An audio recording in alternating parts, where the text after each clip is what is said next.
जय श्री सीताराम जी। चातुर्मास तपस्थली पिछोर शिवपुरी, जहाँ हमारी 4 माह से मेघडंबर तपस्या चल रही है, वहाँ से आप सभी को प्रणाम, सीताराम।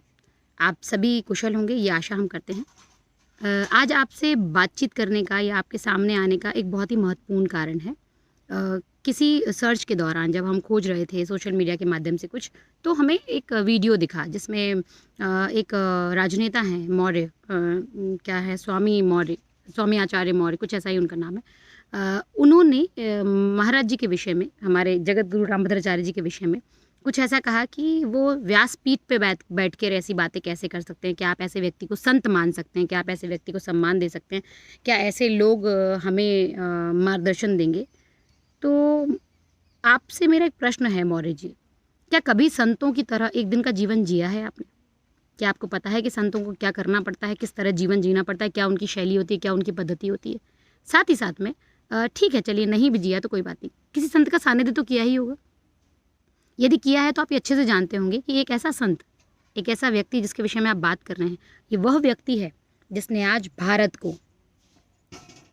को हमारा खुद का, हमारे अपने राम जी का राम मंदिर वापस दिलाने में सहायता की। दूसरा, एक ऐसे व्यक्ति हैं वो जिनके वक्तव्य, जिस वक्तव्य की आप बात कर रहे हैं, जो आप कह रहे हैं कि वो जातिवाद से संबंधित वक्तव्य करते हैं, उस जातिवाद से संबंधित वक्तव्य करने वाले व्यक्ति के वक्तव्य के आधार पर ही राम मंदिर का निर्णय हमारे पक्ष में आया। तीसरी बात, पहले उनके उत्तराधिकारी दीक्षित आचार्य रामचंद्र दास जी, जो ज्ञान के लिए जाने जाते हैं। दूसरे, धीरेन्द्र कृष्ण शास्त्री जी, जो बागेश्वर धाम के नाम से जाने जाते हैं। ये दोनों लोग आज विश्व में अपना और सनातन का डंका बजा रहे हैं। ऐसा व्यक्ति जिसको अगर बोलने का कुछ भी पता नहीं होता या जातिवाद फैला रहा होता, क्या वो व्यक्ति या उसके शिष्य, उसके अनुयायी, क्या लोग उनको जो मान रहे हैं, जो सम्मान दे रहे हैं, या उनको जिस तरह वो प्रेरणा स्रोत बने हुए हैं सभी के, क्या ऐसे ही बन गए? आप एक बात पे विचार कीजिएगा, एक विषय पे विचार कीजिएगा। यदि उनके 2 शिष्यों के इस तरह लोगों के बीच आने से स्थिति ऐसी बन गई है कि पूरा विश्व उनका दीवाना हो गया है, पूरा विश्व उनको अपना आइडियल मानता है, आपकी भाषा में कहें तो। वहीं पे आप एक बात पे विचार कीजिएगा, हमारे जैसे जो लोग जो अभी तपस्या कर रहे हैं, हम तो बहुत छोटे हैं, लेकिन जो ऐसे लोग हैं जो हमारे जैसे हैं, या और जो साधु सन्यासी हैं, और जो लोग हैं जो उनसे संबंधित हैं, जो लोग तपस्या में हैं आज की स्थिति में, यदि वो सारे साधु सनातनी सब एकत्रित हो गए, तो आपको तब इस बात का एहसास होगा कि साधु महात्मा या सनातनी या संत किसे कहते हैं। आप जो कर रहे हैं उसका पहले ही आपको प्रत्युत्तर मिल चुका है। आपने ज्ञानवापी के मुद्दे पे अपने सनातन विरोधी वक्तव्य दिए, आपने हिंदू विरोधी वक्तव्य दिए, आपने सनातन की कई बार अवहेलना की, लेकिन आपको अभी तक ये समझ में नहीं आया कि आपने स्वयं इस मातृभूमि से जन्म लिया है, जिसका ऋण आप इस तरह नहीं चुका पाएंगे। यदि आप इस मातृभूमि का ऋण चुकाना चाहते हैं तो आज भी समय है, अपनी जीवा को लगाम दीजिए, सनातन के विरोध में बोलना बंद कीजिए।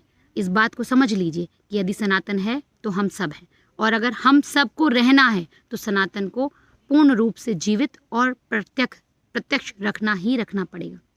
यदि हमें प्रत्यक्ष रखना है तो हमें आपके इन ऐसे अनावश्यक वक्तव्यों की आवश्यकता नहीं है। और दूसरी बात, जिस मंच पे खड़े होकर आप ये बातें कर रहे हैं, जिस पार्टी के मंच से आप ये खड़े होकर बातें कर रहे हैं, उस पार्टी से जातिवाद शायद ही आज तक किसी ने फैलाया हो, और ये बात आप बहुत अच्छे से जानते हैं। चाहे वो सत्ता में थे तब, चाहे आज वो सत्ता में नहीं है तब।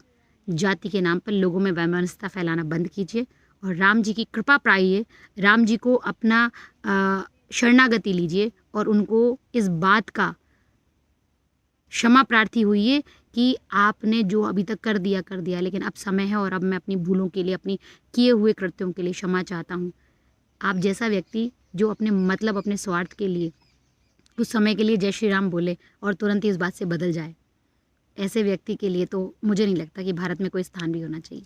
खैर, वो एक विषय अलग है, लेकिन आपको मैं बता दूं कि अब भी समय है, समझ जाइए। सनातन के विरोध में बोलना, सनातनियों के विरोध में बोलना बंद कीजिए। संतों से संबंधित कोई भी बात करने के पहले एक बार उन्हें जान लीजिए, समझ लीजिए। बिना जाने बोलने वाले बहुत होते हैं, लेकिन उनके वक्तव्यों में आधार नहीं होता। जय जय श्री सीताराम। आप सभी की ठाकुर जी मंगल कामनाएं पूर्ण करें।